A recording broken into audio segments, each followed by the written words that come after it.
Dr. Klein, what are some of the emerging diagnostic and prognostic biomarkers for prostate cancer? Well, I think when we're talking about diagnostic and prognostic biomarkers for prostate cancer, we have to take the different scenarios into account. So initially for screening, we have to think about what's better than PSA. We all know over the past 20 plus years that PSA has a terrible track record in terms of its predictive value, and we have a lot of people getting unnecessary prostate biopsies. So there are some tests out there that are blood tests that might do a little bit better on the screening part. So that's great, but there's other parts of that equation. What if you have a high PSA? What does it mean?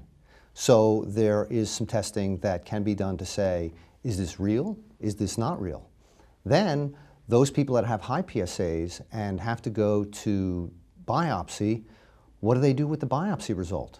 If it's a positive biopsy result and that shows prostate cancer, then we do the traditional types of activities. We look at the Gleason score, we look at the tumor morphology, but we also have to look at the patient and say, how old is that patient?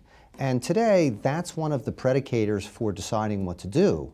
What's the life expectancy, and thus, what's the aggressiveness of the therapy? I think the American public has caught on to this, too. Yeah. You know, if you listen to Don Imus, every other day he says, you know, I've got prostate cancer. He's been out there for 10 years eating holistic foods, and he's one of these people who, in his words, will probably die with it, not of it. Yes. Yeah. I'm not aware of Don Imus's stage. I don't know if he said on the radio whether he had in his radical prostatectomy invasion of the seminal vesicles. Never had surgery. Never had surgery. You know, but the point is, I think you're correct. People don't know what to make of PSA. Neither civilians, nor physicians. So, what about biomarkers now? Not just of tumor. Yes. But perhaps even more significantly, metastatic disease, because that's what people fear about the disease. Yes, I think that is something that is really us jumping into the great unknown. So on the biopsy, you know, I said there's a couple of things out there. I think Myriad makes one. I think Genomic Health makes one. Tells you whether it's aggressive or non-aggressive, and you can add that into what the patient's age is and what their health is to decide how aggressive to be. But your question about metastatic disease, that's a really tough question, because then you have to say, okay, I'm going to treat this person.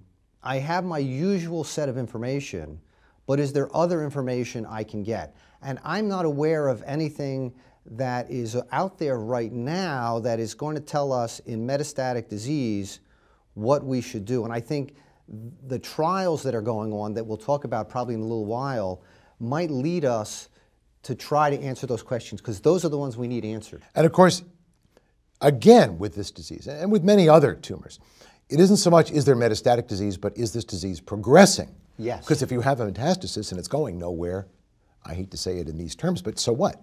One metastasis and it's not changing, probably leave it alone. But you want to know about disease progression, right? Definitely. So what about epigenetic markers for that?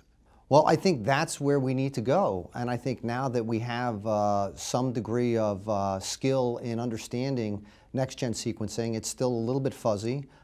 We don't have a lot of data in terms of track record, but I think though that's going to be the kind of information, the epigenetic information that we'll need to discriminate between those people with metastatic disease who will progress versus those who will not. And there is some thoughts about why some people would progress and others would not.